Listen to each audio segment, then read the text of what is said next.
Warning: the material discussed in this show may be sensitive or a trigger for some listeners. Strong language and topics are discussed. We talk with active duty service members and practice OPSEC at all times. You have been warned. The Bipolar DM, Jason Caughtham.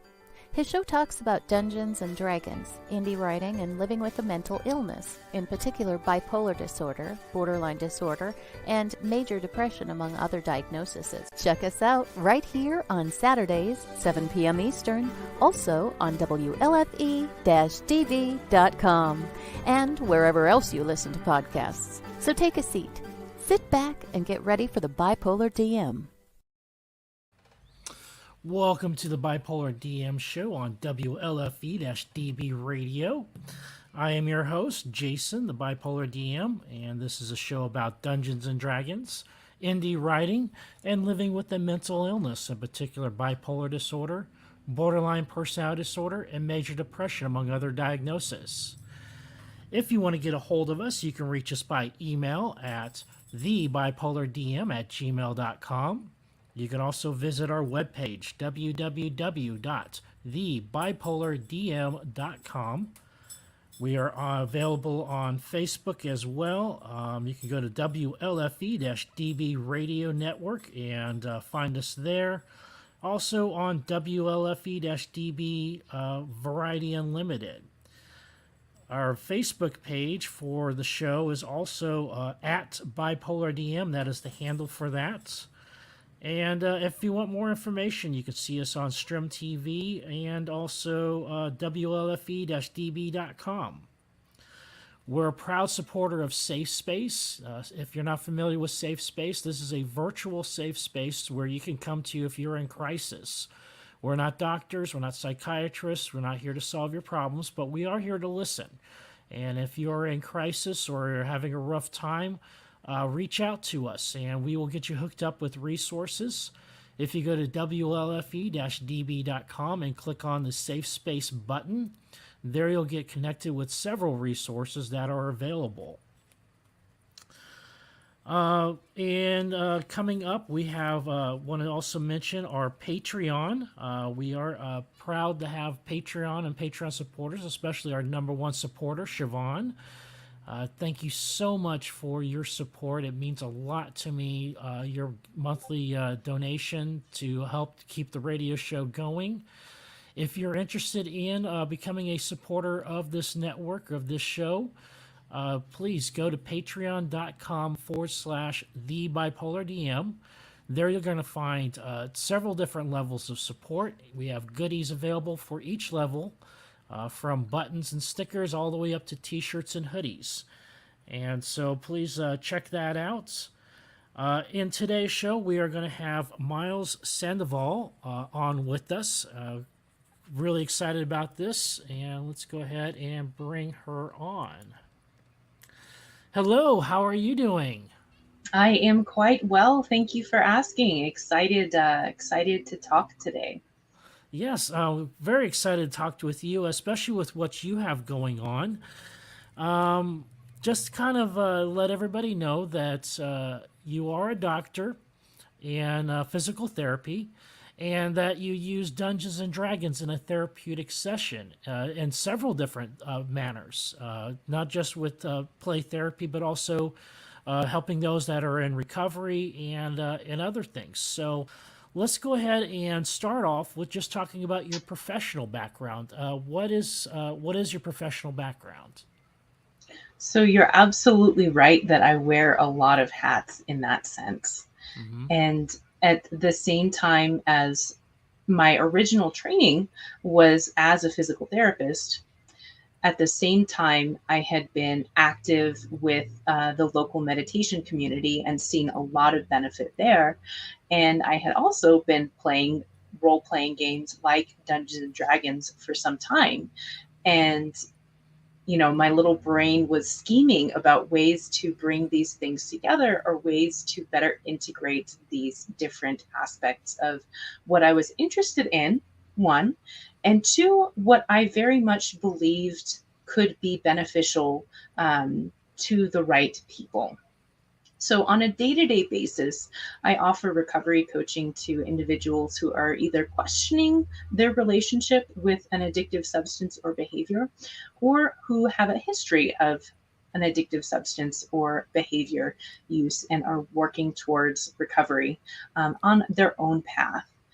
But most people struggle to recover in isolation. Yes, And and yeah, yes, recovery.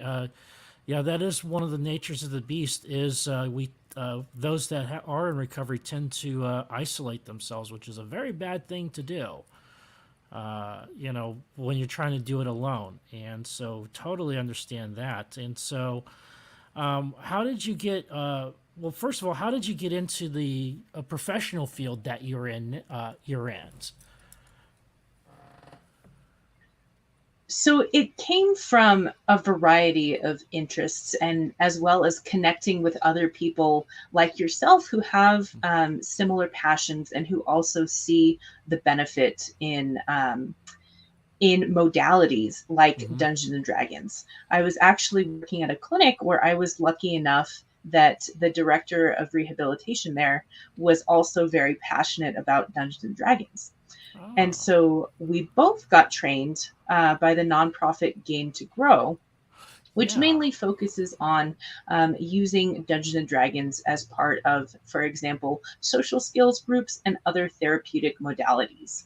And for that group, the intended audience is neurodiverse kids so that they have a place to connect with other kids in kind of a sandbox. A lot of times, these are the kids that don't have any friends and Mm-hmm. they don't know how to make friends. Not all of them, certainly, but Dungeons and Dragons becomes a wonderful play space where everybody shows up to the table and has a common goal already. And so, even if you didn't sit down at the table with friends, even if you sit down to a table with strangers, chances are you'll come away from that with a sense of camaraderie or even a sense of friendship. And so she saw a lot of benefit in that. And we were able to get our group off the ground. And now we have two and about to be three kids groups Hmm. where we play Dungeons and Dragons with a therapeutic bent. Outstanding. Now, how does it look when you play Dungeons and Dragons in a therapeutic session? Does it look just like a regular game, or is it a little bit more directed? I am glad you asked because there is a level of structure to something like a social skills group that you might or might not find in the typical Dungeons and Dragons session. I want to give that nod because I know a lot of DMs who put a lot of structure and a lot of thought into their games. And we put a lot of thought and a lot of structure into our games, and it just happens to be this certain way. So we start with a check in, which is basically a chance to see where everyone is starting emotionally speaking, because sometimes we might start a game and we're feeling calm or happy or interested, but sometimes if the game's at the end of the day, as so many games are, you might be coming to the game feeling tired or irritated. So we have an opportunity for everyone to check in and kind of put their chips on the table with where they're at that particular point in time. And then Okay. we make sure that we set a goal for the session, which is, for example, really focusing on taking the perspective of other players or of the non player characters. So we might have a timeout during the session where we talk about, how do you think that non-player character or NPC might feel if we stole from his shop while he wasn't looking, Mm-hmm. um, and it has a really nice quality about it in that it's not quite as direct as, telling someone that you shouldn't steal, Mm. um, or penalizing a child for an action that they've done in real life.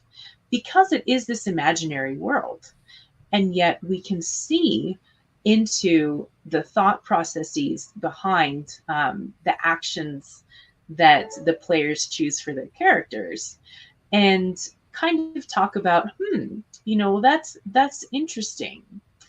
um, what are some other options for how we could get our gear to go adventuring? And it's a little bit gentler than asking about sensitive topics directly to the players. Mm-hmm. What are some of the no-go topics that are pretty standard when you play, especially with children? I like to say that we usually keep things PG Mm-hmm. rated, and depending on the age group, uh, one of the adjustments that I do make is the ways that I talk about violence. So I tend to use the terminology, he's down, he's out of here. You guys took him out, instead of some of the more colorful language that people might use in an adult Dungeons and Dragons game to talk about, how they deal with the enemies. Mm-hmm. Yeah, I do notice. I was just watching just before we got on here some Dungeons and Dragons streaming, and yeah, it does get pretty graphic. They can when describing combat. You know what? That's part of the particular game they're playing with the audience that they're playing towards and the players they have. And but I am familiar with actually with the Kickstarter for Game to Grow, and I actually did get participate in that. So yeah, I loved what they did with making Dungeons and Dragons in such a way that you can use it in therapy or in a play setting with with direction, and extrapolating that towards working with adults and other people. It's been great seeing that, and I've talked to a lot of other doctors who use it in therapeutic settings. And let's get a little just step back a little bit and talk about your D&D background. How did you yourself get into Dungeons and Dragons? Thank you for asking. So I was always fond of if anybody's old enough to remember kind of some of the old text-based role-playing games or RPGs. Hmm. And that was a really nice foundation for a love of telling a great story together. And building on that, I was thinking about finding a Dungeons and Dragons group, and for a while, not knowing how I might go about that. Hmm. When I happened, because, your friends might not be interested. A lot of my friends weren't interested. And, where would you have the group, and who would Hmm. DM when nobody knows how to DM? So all those sorts of questions came up and were the reason why I hadn't been playing in a group, when I was invited to a wonderful nonprofit called the Dallas Makerspace, where people help people who wants to create things. And they have all kinds of events, all kinds of groups. I was actually invited to a programming class, which didn't stick. I don't know how to program. That didn't work. But I saw on the calendar of events, hey, they have Dungeons and Dragons here.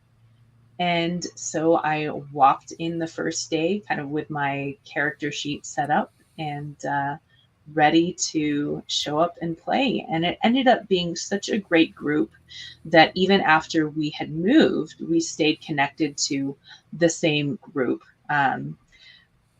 People are now very familiar with online play, Hmm. and this was pre-pandemic, but it worked quite well, and it was really protective when we were moving to a place where we didn't know a lot of people.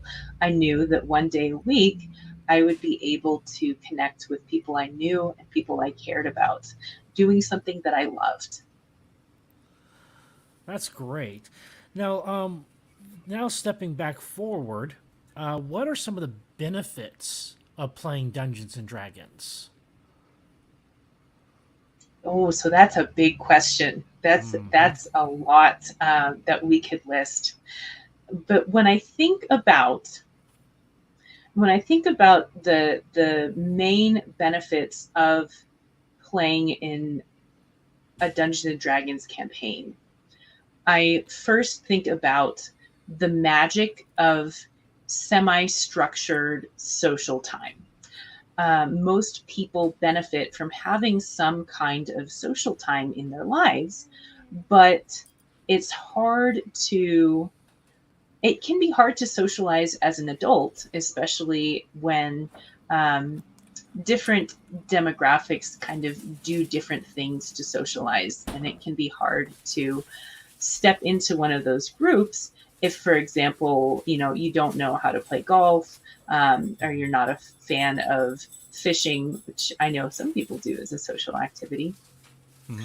Dungeons and Dragons provides enough structure that you kind of know what to do when you show up, even new players. And I would venture out and say that, as well as enough unstructured time that some sessions end up being a lot more about connecting with friends than about going anywhere in the story. And I think that's a fantastic session, right?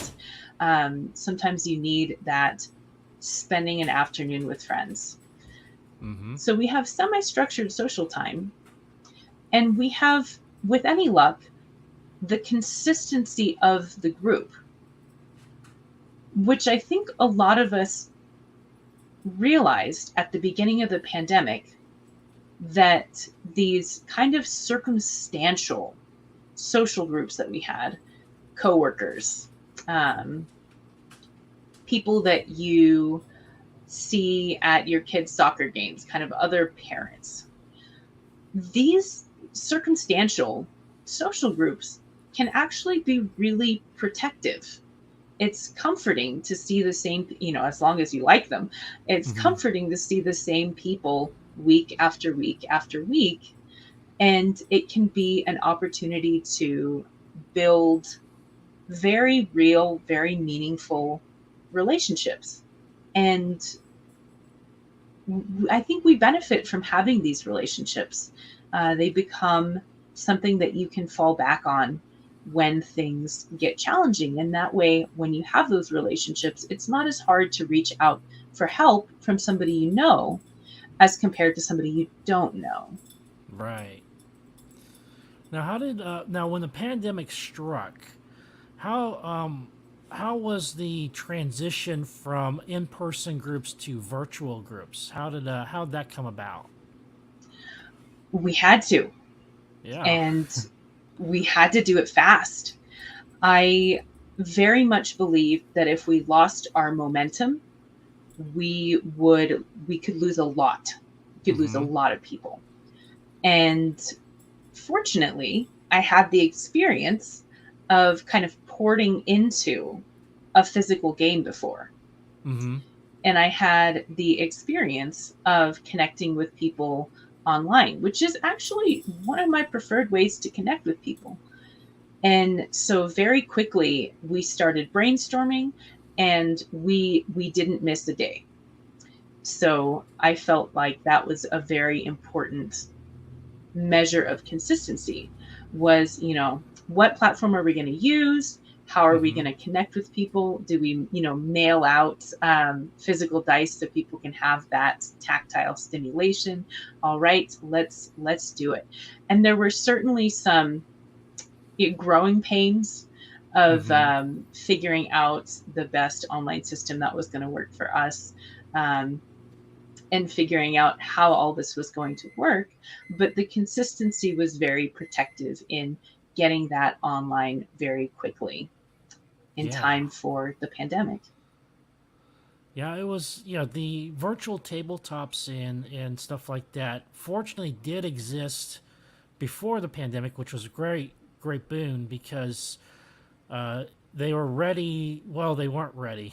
They kind of got caught off guard with the flood of people they got. And so, a lot of platforms like Roll20 and stuff like that had problems crashing until they picked up more servers, got more memory, stuff like that, so they handled the load. But a lot of these things were already in place before the pandemic, and it became almost natural to make that transition. I know I did that myself from a physical game to a virtual game, using like Discord and D&D Beyond. And what are some of your preferred virtual platforms that you like to use when you do the virtual games? So we use Zoom and Roll20, but we've talked about this a little bit. It's a little bit more happenstance than anything else. I know that a lot of people prefer Discord, and there's some alternative virtual tabletops. Heard good things about Owlbear Rodeo, among others. But a lot of people are familiar with Roll20, and a lot of people are familiar with Zoom. And so for a lot of new players, that ended up being a really nice way to get people playing right off the bat. They don't have to learn how to use a bunch of new systems. If they know how to use Zoom, they can see the tabletop and they can play. And that plug and play idea was what we really, really wanted for new players to be able to feel comfortable. Yeah, and what's nice about the with Roll20 is that there's nothing to download. It's all on the server, on the web page. Unlike Fantasy Grounds and some of these other ones where you have to download something in order to play, it was not. That was the nice thing about Roll20 was that you don't have to, and also with Zoom and Discord, the bandwidth, the feed. Doesn't eat up your memory too on your computer, so it makes it makes it so that you can get more people on board and stuff like that without slowdown or lag or anything like that. And so I've been very impressed with how the virtual tabletops have really come into their own during this pandemic. Let's see, we're at there. Okay. Other thing that I noticed as far as benefits to Dungeons and Dragons is that what's really great, especially with people that are in recovery or kids or stuff like that, is that it's a virtual place where there's no real world consequences, so that they can test out coping mechanisms, social skills, and things like that without real world consequences. So like your example where they go into a shop and they have the option, do we buy the stuff, or if we don't have the money, do we steal it? They can be able to debate and go through what the right or wrong, the morality of it.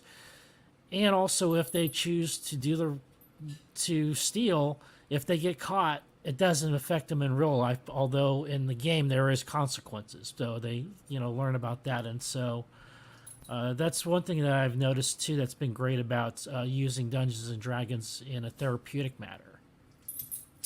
Exactly. There's a layer of protection where, you can have, you can kind of experiment with parts of your identity that you may feel self-conscious about, or you may be unsure about.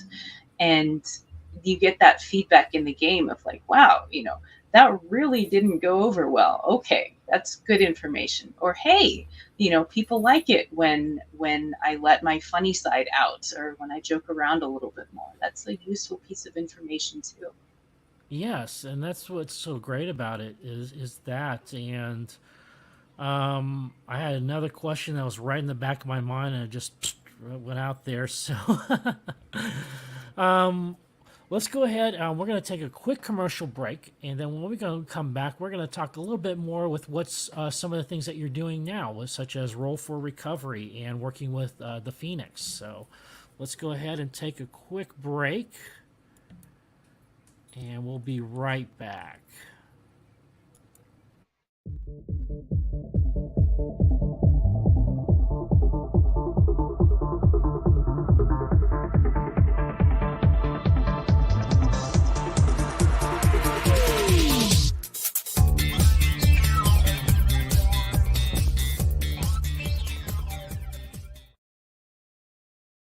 You're okay?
Welcome back. This is Jason, the Bipolar DM, and we're with Miles, who uses Dungeons and Dragons in several different therapeutic settings. And one of those that we're going to talk about is that for people that are in recovery. And let's start off with the group that you're working with, which is called the Phoenix. What is the Phoenix, and how did you get involved with them? Thank you for asking. So I'm really proud to say that I work with the Phoenix. They are a nonprofit whose mission is to build sober, active community that fuels resilience and harnesses the transformational power of connection. And the whole idea that I break it down to is we're here to help people um, have or learn how to have fun without the influence of addictive substances or behaviors. And I can't think of a better way to have fun besides Dungeons and Dragons, which I know that we're going to talk about in a little Mm-hmm. bit. But in addition to the Dungeons and Dragons campaign that we have going, the kind of the meat and potatoes of Phoenix events, which are both available online as well as in person in a growing number of states and Canada. Cool. Mm-hmm. Is yoga, CrossFit, dance fitness, hiking, going for mountain bike rides. They've got all kinds of activities. I've been kayaking with the Phoenix, both online and in person. And I believe that you'll be putting the links in the end, which we'll talk about at the end. Yeah, I'll need the. Yeah, the one link I didn't have is the Phoenix's link, so I need to put that up there real quick. Do you happen to know off the top of your head the Phoenix's website? I do. We can do this at the end. Okay, no problem. Let's see. And yeah, what's great about the Phoenix that from what I'm just getting involved with them now is that they provide social events to help you. I hate to say eat up time, but you know when you're in recovery and you're trying to avoid your old habits and your old haunts and stuff like that, you turn out having a lot of time on your hands. And unfortunately, that can be very detrimental, especially when you get trapped in your own head and your own mind, and you know, and start ruminating about your previous lifestyle, your previous choices, and what's so great about Phoenix is that they get you out of that, whether virtually or in person. They get you connected socially with other people, and they help you, you know, use your time more constructively and more beneficially. I think that's one thing that I've really been impressed with what they're doing. I want to say thank you to you as well for coming on board as one of our DMs. We wouldn't be able to reach as many players if it weren't for having more than one DM to meet those players, and especially the new players. Hmm. Um, I know that they're very grateful for having the opportunity to play and getting immersed in that story right away. So thank you for being a Yeah. part of the Phoenix. And that's a perfect transition into Roll for Recovery. What is Roll for Recovery? Roll for Recovery is the Phoenix Role Playing Games Club. And I make sure to call it the Role Playing Games or RPG Club because in the future, I've got big plans about Oh, good. We're going to multiple talk about that DMs. too. Yes, and I wanted to leave the door open for playing other types of RPGs. I don't know if you've heard of Wanderhome. No, no. It's What an is that R- one? Yeah, it's an RPG that I just find really, really interesting right now. And it's DM agnostic. So it Uh can be huh. played with or without a DM. And Hmm. you're in a world full of animal people that farm buggy or insect livestock. And it's just a very pastoral Redwall without the the epic wars between different animal tribes. A really nice way just to get out of your head and farm some bumblebees for a while. Mm-hmm. Um, but that's a little bit off track, which I apologize because I No, get it's on okay. tangents quite frequently. No, But that's perfect. Yeah, go on. Go on. yeah, so right now, Roll for Recovery is two consists of two and very soon to be three Dungeons and Dragons campaigns that are open to both new and experienced players. And the whole idea is for players to come in and be able to get immersed in the story from day one. We meet virtually for an hour and a half to 2 hours, and we've had a great reception so far. We launched at the beginning of August, and our Facebook group has, I think, 53 people in it. Mm-hmm. So we've got a lot of interest, and my only hope and concern is making sure we have enough DMs on board to support that. Yes, I know that from my own groups. Try get my own programs going. That sometimes the demand outpaces what you have in resources, and so it is. It can be a challenge trying to keep up with because you don't want anybody left behind. That's always been my biggest worry, especially with what I'm doing with Dungeons and Dog Tags, is that of people getting left behind or falling out because we don't have a game for them to be in. And so it's been great. So you've said that the reception's been really good. How does that look as far as how many players you got coming in, or did you have like way too many players? I mean, how was that? So you read my mind basically. At the beginning, we had a good amount of interest because I wanted to make sure that we had players who showed up. So I posted it in several areas, Mm-hmm. and for a while we were a big bustling group. Um, I think we had 10 to 12 players at once, Oh and wow. yes, and there was a lot of kind of new player interest. People were getting a feel for it, kind of feeling it out. And some players ultimately decided that, Dungeons and Dragons wasn't for them, and that's okay. It doesn't have to be. But we ended up with a solid group of about 8 players, give or take. People miss weeks Mm-hmm. at times, but we ended up with a really solid group of 8 players in our group. And I know that your campaign is finding its consistent group who's Mm-hmm. going to make their way through the Dungeon of the Mad Mage, right? Mm-hmm.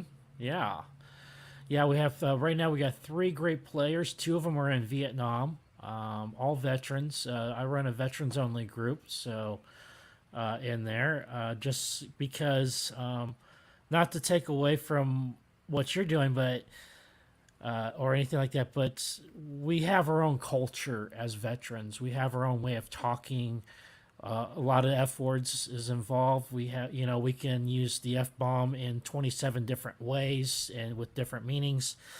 But we have that camaraderie, being veterans and having served and stuff like that. And so it has been great being a part of the Phoenix and having that going, especially helping out veterans who are in recovery, because for a lot of us, we tend to self medicate and isolate ourselves. When we have problems going on, and it's very difficult for a lot of times for us. It's gotten better, but it's still been very difficult for us to reach out, especially with the stigma of mental illness and addiction.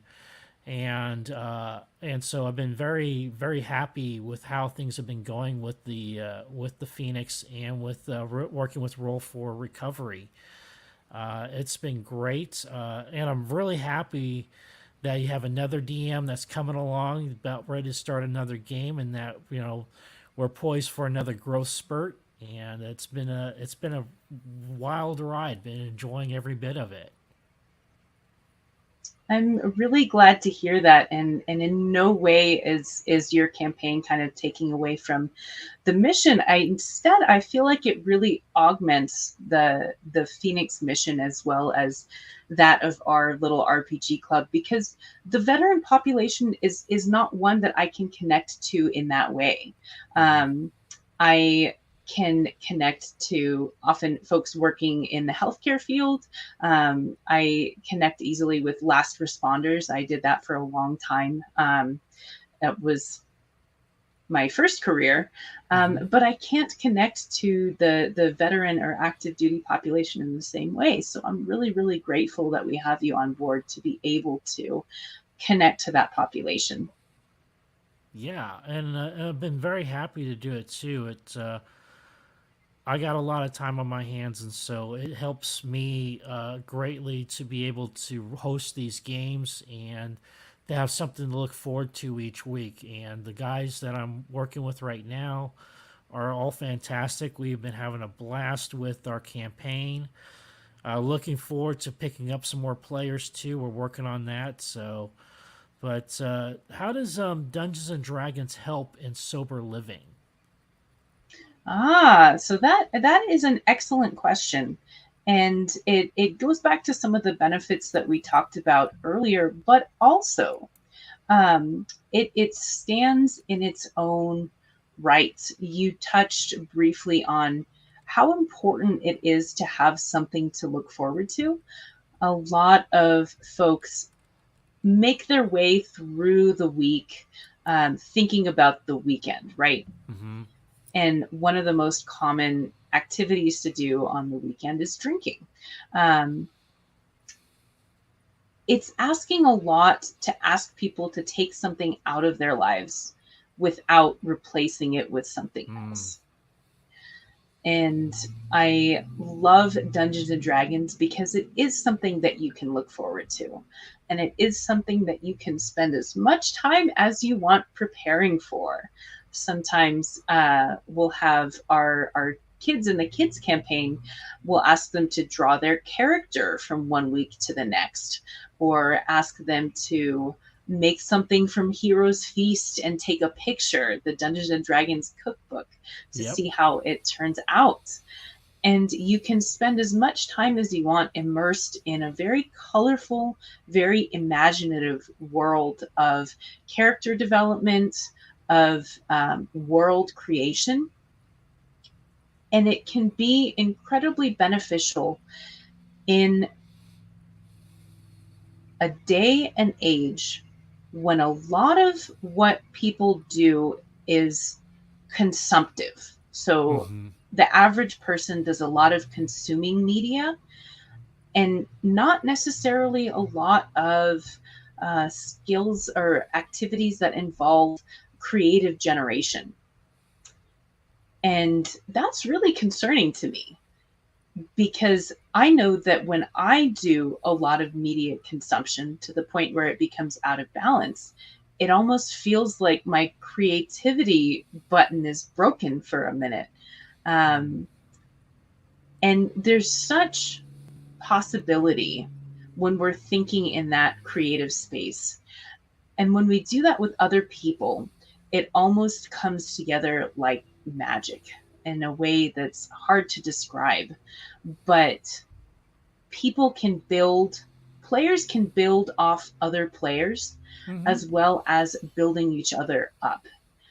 And last but not least, you get the camaraderie aspect of we're doing this together. That's so Mm-hmm. protective.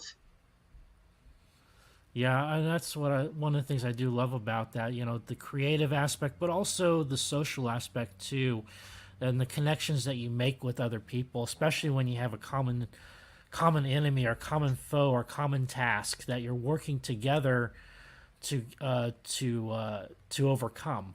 And one of the things I love about Dungeons and Dragons, it's not a competitive game; it's a collaborative game. So you're not trying to beat the dungeon master. You're not trying to beat the other players. What it is you're having to work together in order to solve a problem that you cannot do on your own, or if you do, it'd be very difficult to do on your own. Most definitely.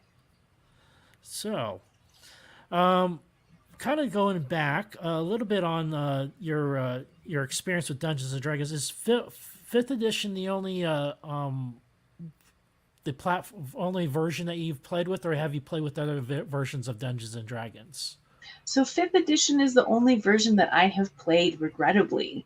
Um, Although I hear a lot of good things about 3.5. And Mm-hmm. my husband has experience playing 3.5, which he's quite fond of. So it might be worth a try in the future. Yes, especially with it's very numbers heavy, with that, and I think that's one thing people like, especially with the combat aspect, because it kind of is more a throwback to the original Dungeons and Dragons, which Dungeons and Dragons, when it first started, was a war game.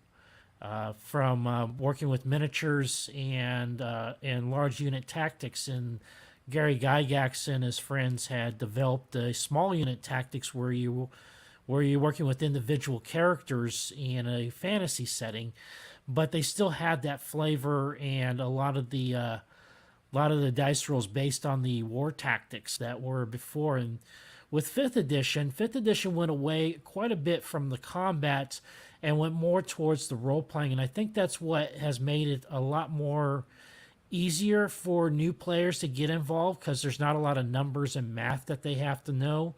And it's more intuitive and natural. And I think that's one of the benefits of fifth edition has been how easy it is for new players just to jump in and play. Without having to know what they're doing. They just, you mentioned before how easy it is to get new players in. And so, how do you bring new players along? What's your preferred way of doing that? I'm glad you asked, because I really do prefer to meet with people beforehand, kind of a Mm-hmm. mini session zero, right? Mm-hmm. And I get a feel for what people's experience is, because there's some other role playing games that are quite similar to Dungeons and Dragons, and people Mm-hmm. really pick up the rules quite quickly when they've played other role playing games, depending on what that game is. But I always try to make sure that somebody feels really comfortable with the basic mechanics, and comfortable with their character. Sometimes I encounter new players who feel like their character has to be exactly like them, has to be a Mm-hmm. reflection of them. And I love getting a little bit I love when players get a little bit bendy with their characters and maybe play a character who's totally unlike them. Yeah. And well, it might not be the easiest for a first time player to kind of pick up. I always want people to know that it's a very open ended world. There are a few things that you can do wrong. And if you're having a good time and telling a good story together, then it's working out well. So I'd like to take 15 or 30 minutes to get folks comfortable with the basic game mechanics and comfortable with their character. And that way they're usually ready to show up on for the campaign. Yeah. Yeah, I mean, and other things I like doing too, especially with new players, is having them watch games, such as on Critical Role or Acquisitions Incorporated or any of the other many games out there that are live streamed, because that way they can see kind of how the game looks and how it flows. And it takes some of the mystery out of it too, and some of the anxiety that might be associated with trying something brand new. And so when they come into it, they have a general idea about how the game's supposed to look and how it's supposed to flow. And so I really love with this fifth edition, and soon to come 5.5, or however Wizards of the Coast is going to do this in 2 years, bringing in new players and how intuitive the game is. And I do like how you do it, where you bring in like a session zero with the new player and get them oriented to the character sheet and role playing and some of the basic mechanics that they're going to need to know. um, what are some of the future plans? You mentioned, yeah, we're going to talk about this, the future plans for Roll for Recovery. You talked a little bit about that. I have plans in my head that may or may not ever come to fruition, Yeah. but I would really, really love to bring some more DMs on board so that we can serve more players. Um, a lot of people kind of immediately see the value in Dungeons and Dragons for this community, Mm-hmm. and I want to be able to meet that desire to play. And kind of like you mentioned earlier, you never want to have to turn a player away because you're like, sorry, I don't have any room in my games. Mm-hmm. Um, and so that's one of the reasons why I'm working on bringing another DM on board so that we can Mm-hmm. have that space. But I would love to bring more DMs on board during the time that we have. I would love to expand to another night. I would love to hold an in person Roll for Recovery when the time is right. It's been a little bit touch and go with the pandemic, Mm-hmm. but I've got some big plans coming down the road.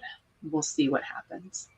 Well, that's great. And with the play, with the number of players that you have at your table, you mentioned you had as many as 10, which is a lot for a Dungeons and Dragons game. What's kind of the more ideal number that you want to be able to get down to so that you have enough players at the table, but also not so many that people get left out or you don't get very much done because there's so many people taking turns? I think 4 to 6 players is a really nice number, Mm-hmm. and it's up to it's a personal opinion, but I feel like that gives enough time that everybody feels like they have a voice, and players don't get disengaged before it's Mm-hmm. their turn again. Yeah. Yeah, that's totally what I find too. Is I like between 4 and 6 players. Six is my max, typically, because I find that once you get more than 6 players, then the game kind of gets bogged down a little bit, and people get disengaged unless the storyline's really good. But but they have a chance to become more disengaged because they're waiting for their turn to come around, and it's taking a while because you got more people in the game, and so I do like having that smaller number because also too, the social aspect goes up too. So you have a better chance or better opportunities, I would say, to engage with the other players too, and to get to know them. And having 8, 10 players, that's a lot of people to try and get to know at the table. But I do like the idea of between 4 and 6, 6 or so players, which I think is more the ideal, especially playing online. But let's see. I kind of ate up all my questions, but is there anything you want? Let's go ahead and bring up the Phoenix's webpage if you want to bring that up, or tell me what that is, and I can pull that up. I will send that to you on Facebook Messenger if that is all right. Yes, that'd be great. Here we go. Getting it now. All right. Phoenix.org. Okay, good. They have a straight.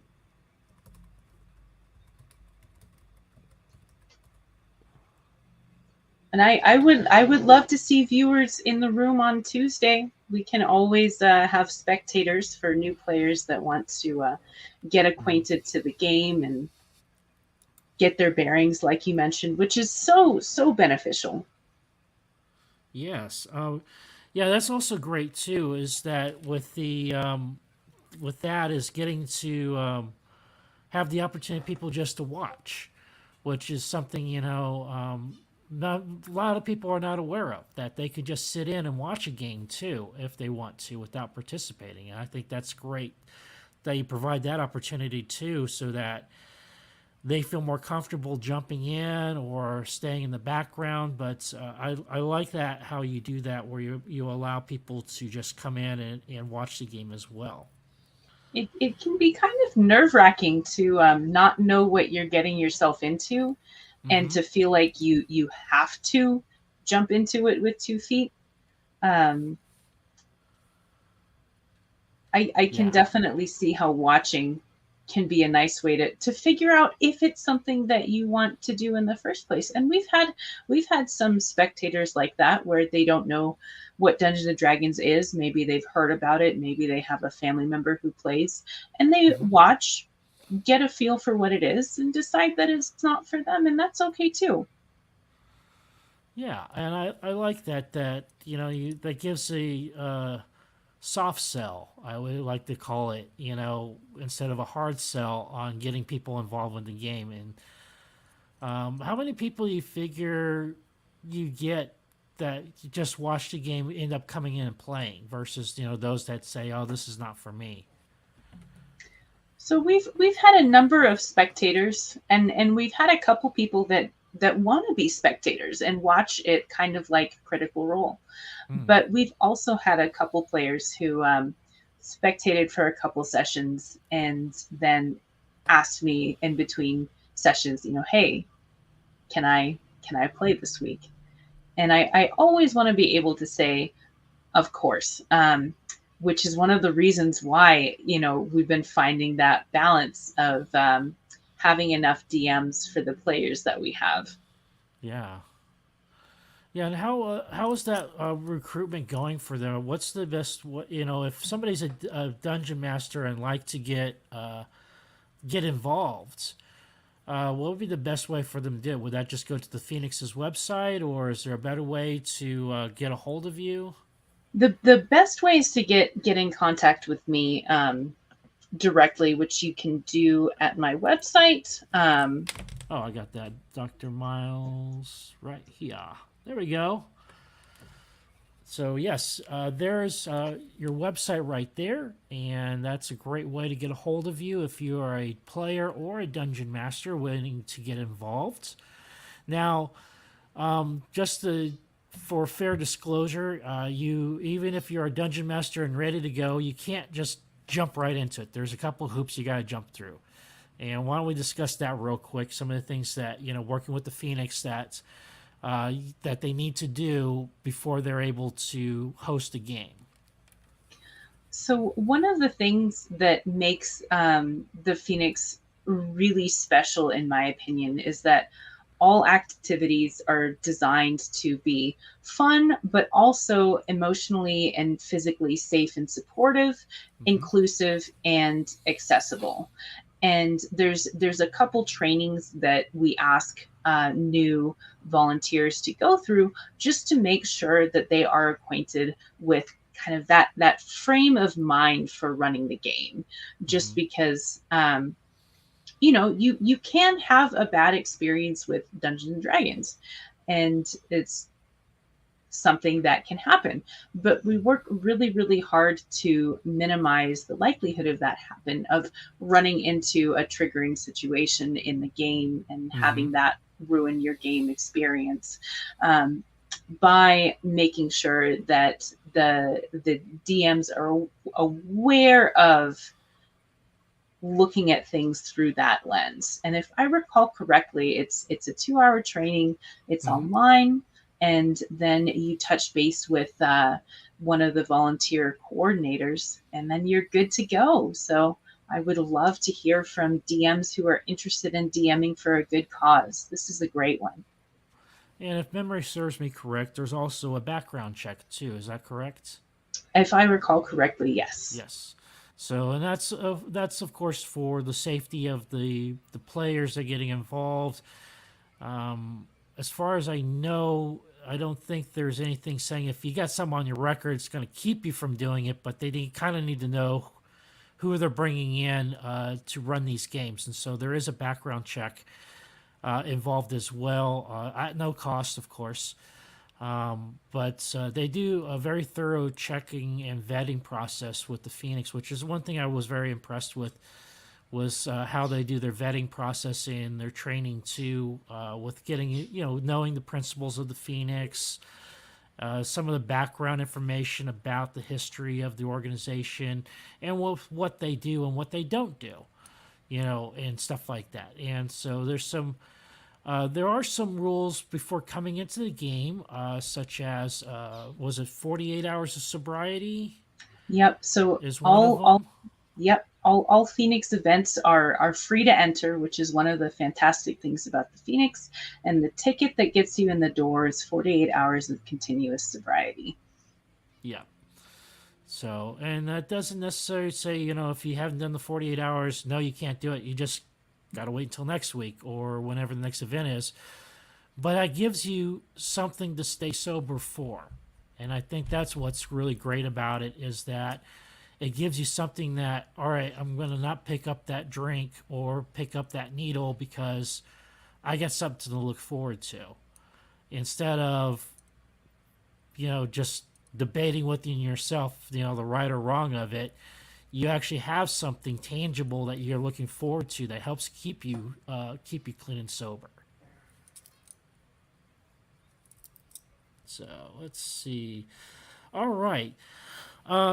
Thank you so much, Miles, for coming on. We're going to go ahead and tie this up, and I really appreciate everything that you're doing, especially with those, not only those in recovery, but with kids as well. Is there anything, parting words you'd like to share with us before we let you go? Thank you so much for having me. I look forward to seeing some of the viewers on Tuesday nights. Okay. All right, I'm going to go ahead and put you in the back room for just a minute while I close this up. All right. Thank you so much for tuning in to the Bipolar DM Show. I am your host, Jason. This is a WLFE-DB radio, and I'm really proud to be part of it. If you want to watch us, we're live on Saturdays at 7 p.m. Eastern Standard Time on WLFE-DB.com. You can find us on Strim TV as well under the Variety Unlimited channel at the same time.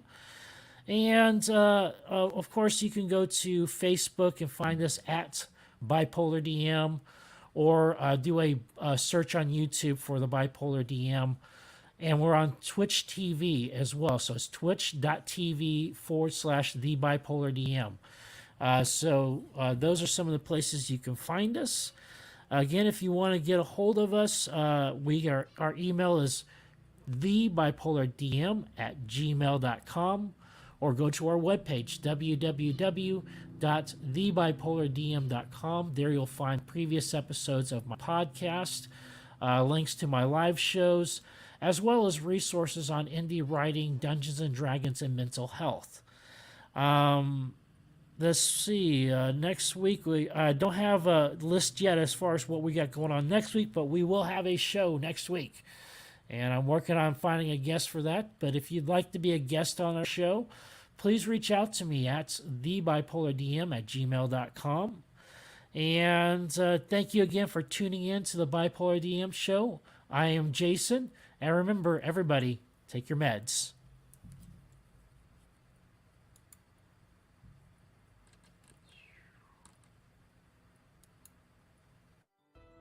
Thank you for listening to the Bipolar DM. They love sharing thoughts and ideas. See you next week, 7 p.m. Saturdays on WLFE-DB.com, where our shows are your shows, and that makes for great talk radio. WLFE Digital Broadcast Network is on TV. You can watch all of our shows on WLFE-DB.com. Check out our channels: Paranormal View for all of your paranormal type shows, LGBTQ Friends for all of our LGBTQ shows, Variety Unlimited for all other shows. It runs 24/7 right on WLFE-DB.com. You'll even catch the lives, all in one place. Never miss an episode, past or future. WLFE-DB.com, where our shows are your shows.